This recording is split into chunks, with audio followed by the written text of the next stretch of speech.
వేదికపై ఉన్నటువంటి పెద్దలందరికీ, మా ముందున్నటువంటి మరి ప్రతినిధులందరికీ కూడా నా యొక్క నమస్సుమాంజాలు. అదేవిధంగా పాత్రికేయ మిత్రులకు, మీడియా మిత్రులందరికీ కూడా నమస్సుమాంజాలు. మొట్టమొదట ఈ పంచాయతీ ఎన్నికల్లో గెలిచినటువంటి సర్పంచులు, వార్డు మెంబర్లందరికీ కూడా ఈ సందర్భంగా మా ఫోరం తరఫున ప్రత్యేకమైనటువంటి అభినందనలు. చాలా సంతోషం. ఈసారి పంచాయతీ ఎన్నికల్లో పెద్ద ఎత్తున బీసీలు, ఎస్సీ, ఎస్టీలు గెలవడం జరిగింది.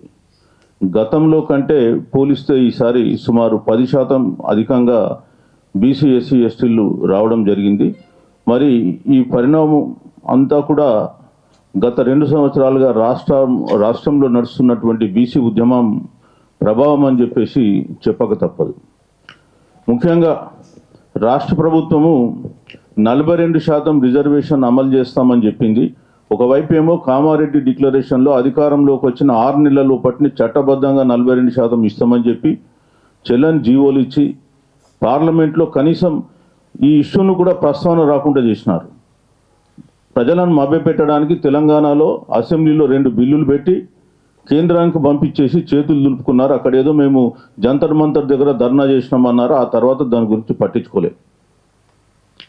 2 సార్లు పార్లమెంట్ సమావేశాలు నడిచినాయి. మొన్న ఆగస్టులో వర్షాకాల సమావేశాలు 19th రోజు కంప్లీట్ అయినాయి. మొన్ననే శీతాకాల సమావేశాలు.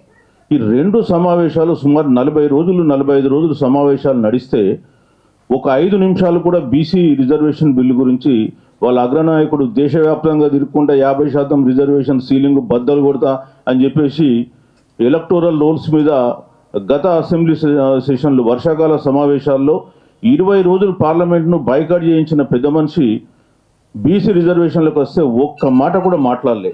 అంటే వీళ్ళకు బీసీల పట్ల ఎంత ప్రేమ ఉంది, ఎంత చిత్తశుద్ధి ఉంది అనేది అర్థమవుతుంది. అందుకే ఇవాళ ప్రజలు బీసీలందరూ తమను తాము తెలుసుకొని ఇవాళ పెద్ద ఎత్తున ఓటేసుకొని వాళ్ళ అభ్యర్థులను గెలిపించుకుంది. సో ఇవాళ కాంగ్రెస్ పార్టీ ప్రభుత్వం 42% ఇస్తామన్నారు.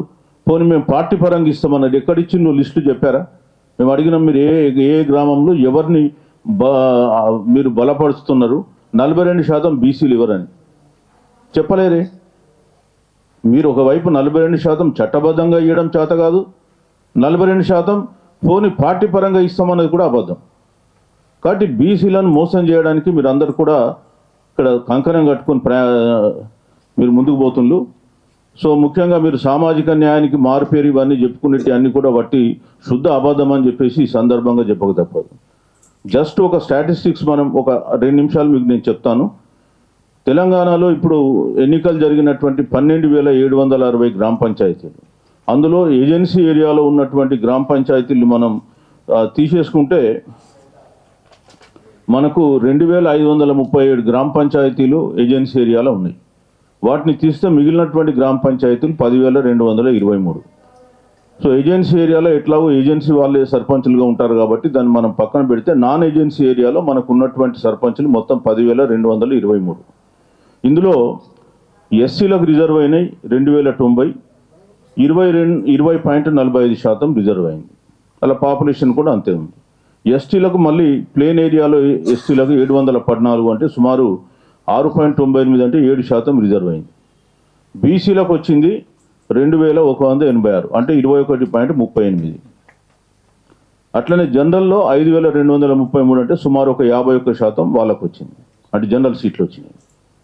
సో మరి ఈ ఎన్నికలలో మనం రిజల్ట్ చూస్తే 42% మీరు అఫీషియల్గా ఇవ్వకపోయినా మేము మా ఓటు మేము వేసుకొని మేము ఒక 50% దాటి పంచాయతీలను గెలుచుకోవడం జరిగింది బీసీలందరూ. ఇది చాలా గొప్ప శుభ పరిణామం. మనం నిజంగా ఎవరికి ఎంత వచ్చినాయని మనం తీసుకుంటే బీసీలు ఈసారి వాళ్లకు 2,186 రిజర్వేషన్ పరంగా రావాల్సింది. అది కాక అదనంగా 2,937 సీట్లు గెలుచుకొని 5,123 అంటే 50.11% మొత్తం సీట్లను కైవసం చేసుకున్నారు. సో మేమేమంటున్నామంటే ఇవాళ ప్రజలలో ఆ చైతన్యం తీసుకురావడానికి గత 2 సంవత్సరాలుగా బీసీ సంఘాలు, ముఖ్యంగా మా బీసీ ఇంటలెక్చువల్ ఫోరం కానీ లేదా మన ధర్మ సమాజ్ పార్టీ కానీ, Sarathi all India backward class federation కానీ, అదేవిధంగా బీసీ పొలిటికల్ ఫ్రంట్ కానీ, వీళ్ళందరూ కూడా కలిసి చేస్తున్నటువంటి కృషి. అట్లా ఇంకా సంఘాలు కూడా చాలా పనిచేసినాయి. కానీ మొదటి నుంచి కూడా మేము ఒకటే ఒక స్టాండ్ మీద ఉన్నాం. మేము నలుగురం కూడా ఏంటంటే 42% రిజర్వేషన్లు 9వ షెడ్యూల్లో పెట్టాలి.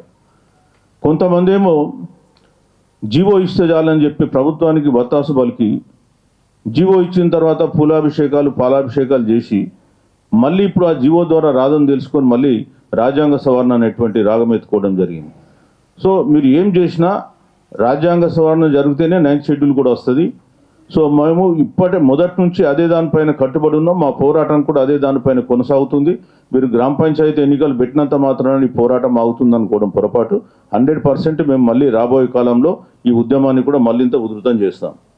సో ఈరోజు రిజల్ట్ వచ్చింది చూసుకుంటే మనం గెలిచిన పర్సెంటేజ్ తీసుకుంటే ఓసీలు 22% వచ్చింది, అంటే జనరల్ కేటగిరీలో. వాళ్ళకి 50% ఉంటే దాంట్లో 22% మాత్రమే, 22.45% మాత్రమే ఓసీలు రావడం జరిగింది. అంటే ఈ డాటా అంతా కూడా అఫీషియల్ డాటా అని కాదు, మనకు పేపర్లలో వచ్చినటువంటి డాటాను మొత్తం విశ్లేషిస్తే మాట్లాడుతున్నాం. మేము కూడా అఫీషియల్గా రైట్ టు ఇన్ఫర్మేషన్ కింద యాక్ట్ దాని కింద కలెక్ట్ చేసి ఒక 1 monthలో మళ్ళీ entire data, official data publish చేస్తాం. ఇక పోతే మేము ఈ బీసీ ఉద్యమం చేపట్టి బీసీ భావజాలాన్ని గ్రామాన పంపడంతో ఇవాళ బీసీలు సంఘటితమైనలు, చైతన్యవంతమైనలు, తమ ఓటు తాము వేసుకోవడం తెలుసుకుంటున్నారు. ఇప్పటి వరకు అగ్రవర్ణాలకు, ఆధిపత్య కులాలకు తమ ఓటు నమ్ముకున్న బీసీలు ఈరోజు ఆ ప్రలోభాలకు లొంగకుండా, బెదిరింపులకు లొంగకుండా, హెచ్చరికలకు లొంగకుండా ఇవాళ తమ ఓటు తాము వేసుకుని తమ అభ్యర్థులను గెలిపించుకుంటుంది. చాలా ప్రాంతాల్లో కూడా ఎస్సీ ఎస్టీలు కూడా బీసీలకు వేసిండ్లు, బీసీలు కూడా ఎస్సీ ఎస్టీలకు వేసి బీసీల గెలుపులకు, ఎస్సీ ఎస్టీల గెలుపుకు ఒకరిదొకరు సహకరించుకున్నారు. సో ఇది ఒక మంచి శుభ పరిణామం. రాబోయే కాలంలో ఇది ఒక మార్గదర్శకంగా మారుతుంది. ఎంటైర్ ఇండియా కూడా ఇది ఒక రోల్ మోడల్గా కూడా వ్యాపించేటువంటి అవకాశం ఉంది. అట్లాగే మనం చూసినట్టయితే ఇవాళ ఓసీలు మొత్తం, అంటే గెలిచినటువంటి శాతం 18% ఓసీలు మొత్తం. మాకు మీరు మొత్తం కలిపి 780 గ్రామ పంచాయతీల మీద తీసుకుంటే మనకున్నటువంటి గ్రామ పంచాయతీలు 12,760లో బీసీలకు వచ్చిన రిజర్వేషన్ 17.07.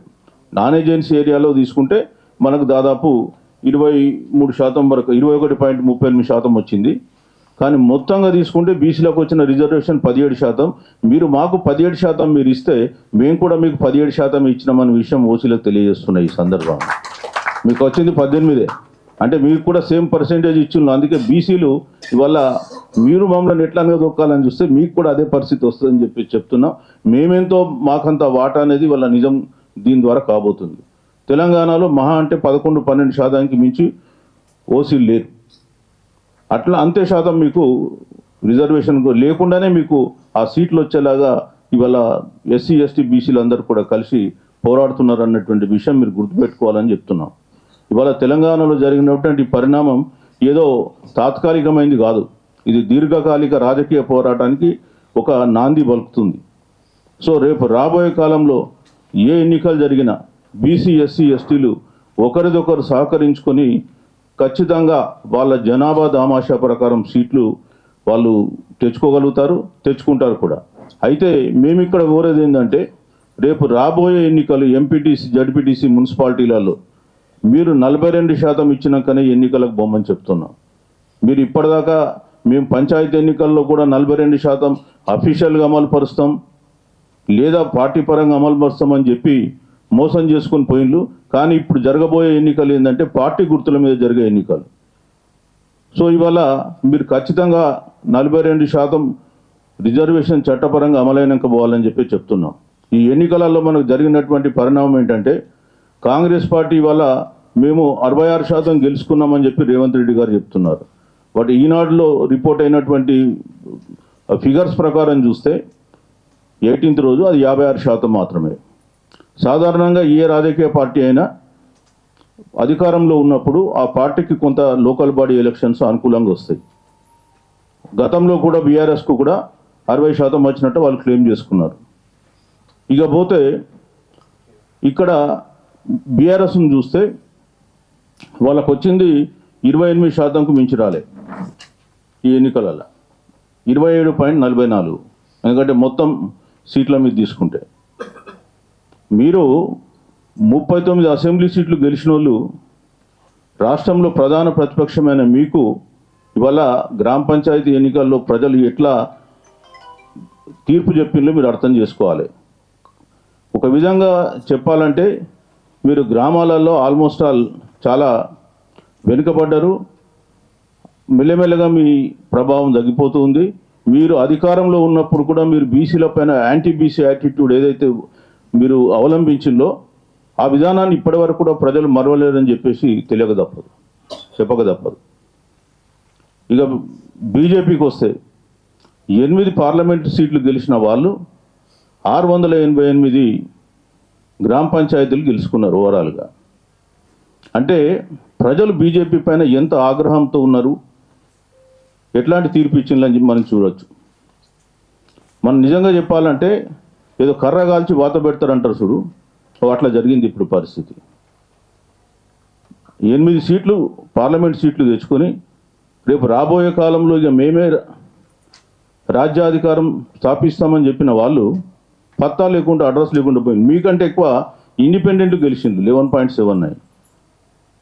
11.79 అంటే ఇండిపెండెంట్ అందులో కొంతమంది కొన్ని పొలిటికల్ పార్టీస్ ఉండొచ్చు, సిపిఐ సిపిఎం లాంటి, కానీ బట్ ఓవరాల్గా తీసుకుంటే 11.79%, 1505 గ్రామ పంచాయతీలు గెలిచింది. అంటే బీజేపీ మీ ఇన్ఫ్లుయెన్స్ ఎందుకు తగ్గిందో అర్థం చేసుకోవాలి. బీజేపీ బీసీల రిజర్వేషన్లు పార్లమెంట్లో అడ్డుకోగలుగుతుంది, కానీ ప్రజాక్షేత్రంలో మిమ్మల్ని ప్రజలు అడ్డుకుంటుంది కదా. ఇవాళ ఆ విషయం ఎందుకు గుర్తుపెట్టుకుంటలే? ఎంతకాలం మీరు అడ్డుకుంటారు మా రిజర్వేషన్స్ పార్లమెంట్లో? ఇవాళ మిమ్మల్ని ఇక్కడ అడ్డుకుంటారు. ఈ రాష్ట్రంలో మీకు తగినటువంటి గుణపాఠం ఆల్రెడీ ఇప్పుడు చెప్పింది. ఇప్పటికైనా మీరు మీ బుద్ధి మార్చుకొని రాబోయే పార్లమెంట్ సెషన్స్, బడ్జెట్ సెషన్స్ వస్తాయి ఇప్పుడు ఫిబ్రవరిలో. ఆ బడ్జెట్ సెషన్లో మీరు పెట్టకపోతే ఇంకా ప్రజలు మీకు ఇంకా ఈ 5% కూడా రాకుండా చేసే పరిస్థితి ఉంది. ఇవాళ మీరు అనుకోవచ్చు సక్సెస్ఫుల్గా మేము ఏదో కారణం చెప్పేసి వీటిని అడ్డుకుంటున్నామని. ఎవరిని అడ్డుకుంటున్నారు మీరు? ఈ దేశంలో సగం ప్రజలు బీసీలు. వీళ్ళనే మీరు అడ్డుకుంటే రేపు మీ భవిష్యత్తు ఏంటి? ఈ విషయం ఇప్పటికైనా మీరు గుర్తుపెట్టుకోవాలి. మీరేమో అడగకుండానే అగ్రవర్ణాలకు ఈడబ్ల్యూఎస్ రిజర్వేషన్ 10% టకటక ఇచ్చేస్తారు. బీసీల దగ్గర నోటికి దగ్గరకు వచ్చిన కూర్ను మాత్రం లాగేస్తారు. సో మీరు మీ యాంటీ బీసీ యాటిట్యూడ్ను బీజేపీ వాళ్ళు సరి చేసుకోకపోతే వాళ్ళకి రాబోయే కాలంలో మరి ఇదే గతి పడుతుందనే విషయం గుర్తుపెట్టుకోవాలి. అది వాళ్ళు ఆలోచించుకున్న నిర్ణయం తీసుకోవాలని చెప్తున్నాం. ఇకపోతే రాష్ట్ర ప్రభుత్వం కామారెడ్డి డిక్లరేషన్లో అనేకమైనటువంటి ఆ వాగ్దానాలు ఇచ్చింది. 21 వాగ్దానాలు ఇచ్చి ఒక్క వాగ్దానం కూడా అమలు చేయనటువంటి గవర్నమెంట్ ఏదైనా ఉందంటే ప్రస్తుత గవర్నమెంట్. నామినేటెడ్ పోస్టులలో సుమారు ఒక 78 నామినేటెడ్ పోస్టులు ఇస్తే అందులో బీసీ ఎస్సీ ఎస్టీలకు ఒక 20-25% ఏంటంటే వాళ్ళ కుల వృత్తులకు సంబంధించిన సంఘాలకు చైర్మన్లుగా పెట్టారు తప్ప జనరల్ దానికి 1-2 కూడా వీళ్ళు ఇచ్చిన పాపాన పోలే. ఇంత పెద్ద ఎత్తున బీసీ ఉద్యమం నడుస్తూ ఉన్నా రోజుకొక అపాయింట్మెంటు అగ్రవర్ణాలకు ఇస్తున్నారు. అందులో తెలంగాణ మూలాలలో లేని వాళ్ళకు కూడా ఇస్తున్నారు. నిన్నటికి నిన్న స్టేట్ కన్జ్యూమర్ ఫోరం ప్రెసిడెంట్గా ఒక హైకోర్టు రిటైర్డ్ జస్టిస్ రాధా రాణి గారిని అపాయింట్ చేశాను. ఆమె మూలాలన్నీ సరే ఆంధ్ర. నాకు దాని గురించి నేను అంటలేదు. నేనేమంటున్నానంటే ఆమె బీసీ కాదు, పుట్టుకతో ఓసీ. బీసీని మ్యారేజ్ చేసుకోవచ్చు, అది వేరే ఇష్యూ. ఆమె ఇక్కడ పుట్టింది కాదు, బీసీ కూడా కాదు. అరే తెలంగాణలో ఏమైంది? అసలు లేరా ప్రజలు? ఎందుకు వస్తున్నారు అక్కడి నుంచి? అంటే తెలంగాణ తెచ్చుకొని మనం వాళ్ళ ఈ రాష్ట్రాన్ని కూడా వాళ్ళకే అప్పచెప్పినామా? ఇట్లాంటి పరిస్థితులు తెలంగాణలో ఏర్పడాయి. మనమే ఒకవైపు బీసీ ఉద్యమం చేస్తున్నాం, ఇంకోవైపు వాళ్ళు చేసేకాడికి చేసుకునే పోతుండ్రు. ప్రజలు కూడా ఇవాళ వాళ్ళకు కూడా గుణపాఠం చెప్పిండ్రు. వాళ్ళు అనుకుంటున్నారు 66% కాదు, అది 55% అని మన దగ్గర పత్రికల్లో కూడా రిపోర్ట్స్ ఉన్నాయి. ఎంపీటీసీ జడ్పీటీసీ ఎన్నికల్లో మనకు కరెక్ట్గా ఫిగర్ కూడా వస్తుంది. మీరు కాంగ్రెస్ పార్టీ ఏదైతే అనుకుంటుందో అది మీరు తప్పు అని చెప్పి మీరు చెప్పక తప్పదు. నిన్న వారు ఒక 94 కాన్స్టిట్యున్సీలో మేము 87 కాన్స్టిట్యున్సీలో లీడ్ వచ్చినామని చెప్తున్నారు. సరే అదంతా పక్కన పెట్టేద్దాం, ఆ కాంట్రవర్సీలోకి మేము పోకుండా మేము చెప్పేది ఏంటంటే, మీరు ఇదే యాటిట్యూడ్ కంటిన్యూ చేస్తే ఖచ్చితంగా బీసీలు రేపు రాబోయే కాలంలో మీకు భారతదేశంలో మిగిలిన 3 రాష్ట్రాలు మీకు కాంగ్రెస్ పార్టీకి, ఒకవైపు అటు హిమాచల్, కర్ణాటక, తెలంగాణ, మరి ఈ రాష్ట్రాలను కూడా కాపాడుకుంటారా లేదా వదులుకుంటారా, అది మీ ఇష్టం. ఇక సో మీరు చేస్తున్నటువంటి పనులు ఖచ్చితంగా మీకు ఈ రాష్ట్రం కూడా పోయే పరిస్థితికి మీరు తెచ్చుకుంటున్నారని చెప్పక తప్పదు. సో ఇట్లాంటి పరిస్థితుల్లో ఇప్పుడు బడ్జెట్ కూడా పెట్టబోతున్నారు ఫిబ్రవరిలో. దయచేసి ఆ బడ్జెట్ ముందు మీరు ప్రామిస్ చేసినట్లు సంవత్సరానికి 20,000 కోట్లు కేటాయిస్తామని 2 సంవత్సరాలు అయిపోయింది, 40,000 కోట్లు ఇవ్వాలి. కానీ లాస్ట్ ఇయర్ మీరు 9,200 crores పెట్టి 2,100 కోట్లు 80 కోట్లు ఇచ్చారు. ఈ సంవత్సరం 12,000 కోట్లు మీరు పెట్టి ఆ 2,000 కోట్లు ఇస్తున్నారు. ఆ 2,000 కోట్లు ఏంటంటే హాస్టల్ పిల్లల కొరకు, బీసీల ఆర్థిక అభివృద్ధి కొరకు, ఇన్కమ్ జనరేటింగ్ కొరకు ₹1 ఇవ్వాలి. 23 కార్పొరేషన్లు పెట్టినారు, కార్పొరేషన్లకు ఒక్క కార్పొరేషన్కి ₹1 రిలీజ్ చేయాలి. మీరు అనుకుంటారేమో టకటక ఇరిగేషన్ కాంట్రాక్టర్లకు, పెద్ద పెద్ద కాంట్రాక్టర్లకు వేల కోట్లు రిలీజ్ చేస్తారు. బీసీలకు వచ్చేస్తే కార్పొరేషన్కు ₹1 కూడా ఇవ్వరు. సప్లాన్ పెడతాం 6 నెలల లోపట, మహాత్మా జ్యోతిబా పూలే అని పేరు పెడతామని చెప్పింది, ఇప్పటి వరకు ఆ సప్లాన్ మాట కూడా ఊసెత్తలేదు. ఇక బీసీ కార్పొరేషన్లు అన్నీ కూడా ఎన్నడో అవన్నీ నిర్వీర్యం అయిపోయినాయి. తెలంగాణ రాకన్న పూర్వమన్నా బాగుండేది, బీసీ కార్పొరేషన్లకు కొంత డబ్బులు ఉండేది. ఆ తెలంగాణ వచ్చినాక ఆ 10 ఏళ్ళు వెళ్ళినటువంటి ఆ పార్టీ బీసీలను అనగదొక్కింది. అందుకే యాంటీ బీసీ పార్టీ అని నేను చెప్పిన ఇంతకుముందు. ఇంకా అందుకే ప్రజలు ఈసారి కూడా ఓటేయలేరని చెప్తున్నా. ఇప్పటికైనా వాళ్ళు రిజర్వేషన్ పైన ఒక యాటిట్యూడ్, ఒక లైన్ తీసుకోకపోతే ఆ బీఆర్ఎస్ కూడా చరిత్రలో కలిసిపోవడం ఖాయం. ఆ విషయాన్ని వాళ్ళు కూడా అర్థం చేసుకోవాలి. సో ఇవాళ అన్ని పార్టీలకు మేము చెప్తున్నాం ఏంటంటే, మీరు బీసీ ఫేవర్గా స్టాండ్ తీసుకోకపోతే, ప్రో బీసీ యాటిట్యూడ్ మీరు పెట్టుకోకపోతే, రాబోయే ఎన్నికల్లో బీసీలకు పెద్ద ఎత్తున మీరు సీట్లు ఇవ్వకపోతే బీసీలు మీకు తగిన గుణపాఠం చెప్తారని చెప్పి తెలియజేస్తున్నాం. సో ఇప్పుడు ఎంపీటీసీ, జడ్పీటీసీ ఎన్నికల్లో మీరు ఖచ్చితంగా బీసీలకు 42% రిజర్వేషన్ ఇచ్చే ఎన్నికలకు పోవాలి. మున్సిపల్ ఎన్నికలకు కూడా 42% ఇచ్చి పోవాలని చెప్పేసి మేము డిమాండ్ చేస్తున్నాం. అట్లనే బీసీలకు రావాల్సిన చట్టబద్ధమైనటువంటి హక్కులు అన్నీ కూడా మీరు ఇంప్లిమెంట్ చేయాలి. మాకు రావాల్సినటువంటి న్యాయమైన వాటా మాకు ఆర్థికంలో కానీ, సామాజికంగా కానీ, రాజకీయంగా కానీ రావాలని చెప్పేసి కోరుతున్నాను. సో ఇది నేను ఒక ఈ మీటింగు ప్రెస్ మీట్లో చెప్పదలుచుకున్న అంశాలు. ఇప్పుడు ఈ ఎన్నిక పైన ఏం జరిగింది, ఎట్లా జరిగింది అనే విశ్లేషణ కూడా మన వేదిక మీద ఉన్న పెద్దలు వాళ్ళు తెలియజేస్తారు. ముఖ్యంగా మన మధ్య శ్రీ విషాదన్ మహారాజు గారు ఉన్నారు. వారు BC SC ST JAC convener, అట్లాగే 42% రిజర్వేషన్ సాధన సమితిలో కూడా వారు ఆనరీ వైస్ చైర్మన్గా కొనసాగుతున్నారు. సో మరి వారి పార్టీ కూడా ఎన్నికల్లో పోటీ చేసింది. బట్ ఎన్ని గెలిచినా ఎన్ని గెలవకపోయినా ఇక్కడ మేము చెప్పేది ఏంటంటే, ఈ స్టాండు ఇప్పుడున్నటువంటి బీసీ ఎస్సీ ఎస్టీ యూనిటీ కానీ ఇదే ఉద్యమం ఇంకొక 2-3 ఏళ్ళు కంటిన్యూ అయితే 100% రేపు రాబోయే అసెంబ్లీ ఎన్నికల్లో ఈ రాష్ట్రంలో రాజ్యాధికారం మారుతుంది, బీసీల చేతికి వస్తుందని చెప్పి తెలియజేసుకుంటూ